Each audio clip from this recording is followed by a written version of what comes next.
আসসালামু আলাইকুম।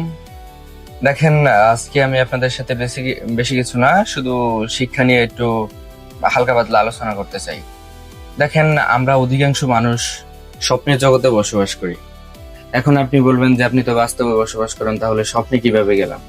আসলে এখানে অধিকাংশ মানুষই আসলে স্বপ্নে বসবাস করেন, কারণ তার চিন্তাধারা যেরকম ওটা অনেকটা স্বপ্নের সাথে সাদৃশ্যপূর্ণ। মানে আপনি যেগুলো স্বপ্নে কল্পনা করে আসছেন, যেমন আপনি নর্মালি একটা জিনিস দেখেন, মানুষ বার্থডে পার্টি উদযাপন করে। লাইক এটা অন্য ধর্মাবলম্বী যারা আছে তারাও করে। এখন দেখবেন যে মুসলমানরা প্রতি ঘরে ঘরে বার্থডে উইশ করতেছে, তাদের বাচ্চাদেরকে হ্যাপি বার্থডে বলতেছে, কিন্তু তাদের বাচ্চাদেরকে তারা এটা বলতেছে না যে বাবা তোমার জীবন থেকে একটা বছর শেষ। কিন্তু তারা এটার বিপরীতে কি করছে? আনন্দ করছে। লাইক এজন্য আমি বললাম যে আপনারা স্বপ্নের জগতে বসবাস করতেছেন। তো আসুন শিক্ষা নিয়ে মূল বিস্তারিত আলোচনা করি। দেখেন, অনেকের একটা ভুল ধারণা আছে, যে এই ধারণাটা হচ্ছে পড়ালেখার উদ্দেশ্য টাকা ইনকাম করা। মানে লাইক অনেকে কি প্রায় আপনার মনে করেন যে 99% মানুষ এটার উপরে বিশ্বাসী, যে তুমি পড়ালেখা করবা কি জন্য? টাকা ইনকাম করার জন্য। লাইক এই জিনিসটা কিরকম অন্যরকম একটা অনুভূতি দিচ্ছে না? তার মানে হচ্ছে আপনি স্বপ্ন জগতে আছেন। দেখেন, মানুষ যে এডুকেশনাল পড়াশোনা করে, এটা দিয়ে আসলে তার জীবনে সফলতা আনা ইম্পসিবল, সম্ভব না। যদি আপনি মনে করেন যে আপনি ম্যাজিস্ট্রেট হবেন বা সরকারি কোনো চাকরি করবেন, লাইক এটা আপনার ডিফারেন্ট ইচ্ছা হতে পারে। আপনি ইচ্ছা হলে যদি এই সব সেক্টরে ইচ্ছা থাকে, যেমন ইঞ্জিনিয়ার, ডক্টর বা বিসিএস পরীক্ষা দিবেন বা টিচার হবেন, তাহলে আপনি লাইক এডুকেশনাল পড়াশোনা চালিয়ে যান। বাট আপনি যদি মনে করেন যে আপনি এডুকেশনাল পড়াশোনা বাদে লাইক অন্য ধরনের একটা সৎভাবে আপনি সফল হতে চান, লাইক ধরেন একটা বিসিএস ক্যাডার, বেতন বেশি না, কিন্তু আপনি দেখবেন যে সে 1.5-2 লাখ টাকা দামের ফোন ইউজ করতেছে, ল্যাপটপ ইউজ করে, লাক্সারিয়াস লাইফ লিড করে। কিভাবে সম্ভব? আসলে সম্ভব, সরকারি চাকরি তো, সরকারি চাকরিতে এগুলো সম্ভব। আসলে দুনিয়াতে সৎ বলতে আসলে কিছু নাই, সৎ জিনিসটাই উঠে চলে গেছে, এই জন্য তারা লাক্সারিয়াস লাইফ লিড করে। এখন আপনি যদি মনে করেন যে আপনি অন্যভাবে সফলতার চিন্তা করেন, যে ওই দিকে যাবেন না, মানে খারাপ দিকে যাবেন না, অসৎ পথে টাকা আর্ন করতে চাচ্ছেন না, তাহলে আমি মনে করি যে আপনি শিক্ষা গ্রহণ করতে থাকুন। সেই শিক্ষাটা আপনার এডুকেশনাল শিক্ষা হতে পারে, বা আউট যে শিক্ষা আছে ওই শিক্ষাটাও হতে পারে। লাইক ধরেন আপনি স্কুল কলেজে পড়তেছেন, ওই জায়গায় আপনার এডুকেশনাল যে শিক্ষাটা আছে ওই শিক্ষার প্রতি অত পরিমাণে জোর দেওয়ার কোনো প্রয়োজন নেই। যেমন ধরেন আপনি ওই এডুকেশনাল শিক্ষার ভিতরে ম্যাথমেটিক্স করবেন, ফিজিক্স, যদি সায়েন্সের স্টুডেন্ট হয়ে থাকেন তাহলে সায়েন্সের যে প্রবলেম গুলো আছে, ম্যাথমেটিক্যালি যে প্রবলেম গুলো, ওগুলো সমাধান করার চেষ্টা করবেন। আর বিজ্ঞান বিষয়ক জানবেন, কারণ জানার কোনো শেষ হয় না। এতে কি হবে? ধরেন ম্যাথমেটিক্স সমাধান করলে এটা আপনার বাস্তব জীবনে কাজে লাগবে না লাগবে ওটা আপনি খুঁজে পাবেন না, কিন্তু ওই যে আপনি একটা ক্রিটিক্যাল সমস্যা সমাধান করলেন, ওই সমস্যাটা আপনার জীবনে যদি কোনো একটা পর্যায়ে আপনি কোনো সমস্যা আটকে যান, তাহলে লাইক তখন আপনার ব্রেইন কাজ করা শুরু করবে, কারণ আপনি তার আগেও এরকম একটা ক্রিটিক্যাল সমস্যা সমাধান করে আসছেন। এই জন্য আপনার ব্রেইন ওইভাবে প্রিপেয়ার, তার মানে হচ্ছে আপনি যদি লাইক খারাপ সিচুয়েশনে পড়েন, তাহলে মনে করেন যে আপনি এটা কাটিয়ে উঠতে পারবেন। এখন ধরেন যে লাইক আপনার যদি মনে করেন যে আপনি সাকসেস হবেন এন্ড মনে করেন যে আপনি সবার থেকে ডিফারেন্ট হইতে হবেন, তাহলে আপনাকে পরিশ্রম করতে হবে আর একটা জিনিস মেনটেন করতে হবে, সেটা হচ্ছে স্কুলে আপনি যাবেন বা কলেজে আপনি যাবেন। কেন যাবেন?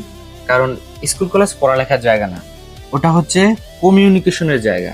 মানে আপনি একটা স্কুলে দেখবেন বিভিন্ন ধরনের স্টুডেন্ট পড়ালেখা করে, তার মানে হচ্ছে আপনি ওই বিভিন্ন ধরনের মানুষের সাথে মিশতেছেন, তাদের সাইকোলজি জানতেছেন, তাদের আচার আচরণ, তাদের মনটা কিরকম, বা তারা আসলে কিভাবে এই দুনিয়াটাকে দেখে, আপনি লাইক সবকিছু জানতেছেন।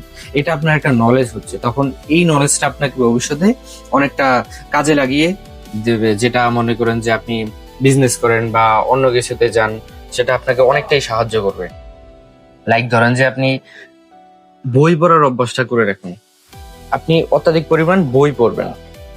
বই পড়লে আপনার নিজেকে বই পড়ে প্রতিদিন যদি আপডেট করতে থাকেন, তাহলে আপনার সামনে যতই বাধা আসুক আপনি সেগুলোকে পার করতে পারবেন। এবার আপনাকে আমি কিছু গুরুত্বপূর্ণ কথা বলতেছি, যেমন 99% মানুষের ভুল ধারণা হচ্ছে তুমি একাডেমিক্যালি পড়ালেখা করো, পড়ালেখা করার পরে তুমি চাকরি করো, চাকরিতে বেতন কত, সাপোজ ধরেন 30,000, ভাবলাম 30,000, ধরলাম 30,000, তো মনে তো হয় না যে এই 30,000 টাকা বেতনে চাকরি করে 1-1.5 বছরের ভিতরে 5 তলা একটা বাড়ি করা সম্ভব না। বাট কিভাবে করছে ওরা, এটা আশা করি আপনি অবশ্যই বুঝতে পারছেন। যদি আপনি সেই দিকে না যেতে চান, সৎভাবে ইনকাম করতে চান এবং ভালোভাবে সুন্দরভাবে চলতে চান, তাহলে আপনি একাডেমিক্যালি ওটার উপরে নির্ভর না করে আপনি নিজে এখন থেকেই কাজে লেগে পড়ুন। দেখেন, শিক্ষা আপনাকে প্রতিনিয়ত গ্রহণ করতে হবে। তার মানে হচ্ছে শিক্ষা আপনি জন্মের পর থেকে, যখন আপনার বুঝ হবে তখন থেকে শুরু করে কবরে শোয়ার আগ পর্যন্ত আপনি শিক্ষা গ্রহণ করতে থাকবেন। এটা আপনার লক্ষ্য হওয়া উচিত। ইভেন টাকা ইনকামের জন্য, অবশ্যই দুনিয়াতে চলার জন্য টাকার প্রয়োজন আছে। টাকা আর্নের জন্য আপনি কি করবেন, টাকা আর্নের জন্য আপনি যে কোনো একটা পথ বেছে নেবেন, ওই পথ ধরে আস্তে আস্তে আস্তে আস্তে আগাবেন।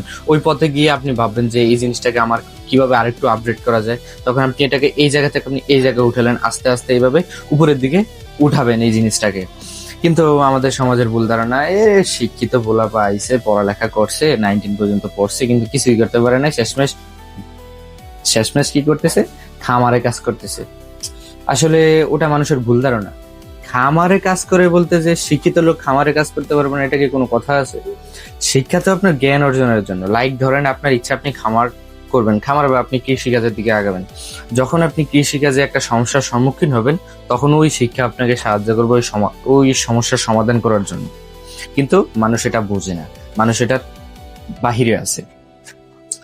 ধরেন আপনি একটা এখন থেকে ছোটখাটো যে উদ্যোগ আছে, উদ্যোগগুলো গ্রহণ করুন। যেমন ধরেন আপনি আজকে একটা উদ্যোগ নিলেন যে আমি আমার এলাকার ভিতর থেকে, আমি আমার এলাকার যে এরিয়া আছে, ওই এরিয়ার 4/1 যে পলিথিন গুলো আছে, ওই পলিথিন গুলো পরিষ্কার করবো। এর জন্য আপনি উদ্যোগে নামলেন। কে কি বলুক এটা দেখার দরকার নেই। যদি আপনি এই কাজটা করতে সফল হন, তাহলে আপনি নিজেকে সফল ভাবতে পারেন। কেন? কারণ আপনি এই কাজের দ্বারা সফল হয়েছেন। তার মানে কি, যে আপনি ভবিষ্যতেও আপনি যে কোনো কাজ করতে সক্ষম, অনেকটাই সক্ষম হবেন। এজন্য এরকম ছোট ছোট উদ্যোগ আপনি গ্রহণ করুন এবং এই ছোট ছোট উদ্যোগগুলো আপনি কমপ্লিট করতে থাকুন। মানুষকে কি বললো, কার কি হলো, আপনার ওইদিকে খেয়াল দেওয়ার দরকার নেই। আপনার ওইদিকে মনোযোগী দিবেন না যে কে কি বললো, চুপচাপ হাইটা চলে যাবেন, যে যার মতো বলে বলুক। কারণ মানুষের কাজ নাই তো কি বলবে, তার কাজ নাই, সে আপনার পিছনে লেগে আছে, কিন্তু আপনার ওর পিছনে আপনার কোনো সময় দেওয়ার দরকারই নেই। আপনি আপনার মতো কাজে এগিয়ে যান। যখন টাইম হবে তখন সে অটোমেটিক্যালি উত্তর পেয়ে যাবে। তখন আর তাকে আলাদা করে বলা লাগবে না যে আমি এটা করতেছি ওটা করতেছি। তখন সে নিজেই লজ্জা পাবে যে এই ওর পিছনে আমি লাগলাম কেন, ওকে আমি এইভাবে বললাম কেন, আজও অনেকটা নিজেকে আপগ্রেড করে ফেলেছে, আমি করতে পারলাম না। তখন সে নিজেরটা নিজেই আফসোস করবে। সুতরাং একাডেমিক পড়ার প্রতি আপনি নির্ভরশীল না হয়ে আপনি যদি আগাতে চান, তাহলে আপনি প্রতিনিয়ত নিজেকে আপডেট করতে থাকুন, সেলফ ডেভেলপমেন্ট করতে থাকুন, বই পড়তে থাকুন। বই পড়ার কোনো বিকল্প নেই। আমি একাডেমিক বইয়ের কথা বলছি না, আপনি আদার যত বই আছে আপনি বই পড়তে থাকেন। আমি কিছুদিন আগে একটা জিনিস দেখলাম যে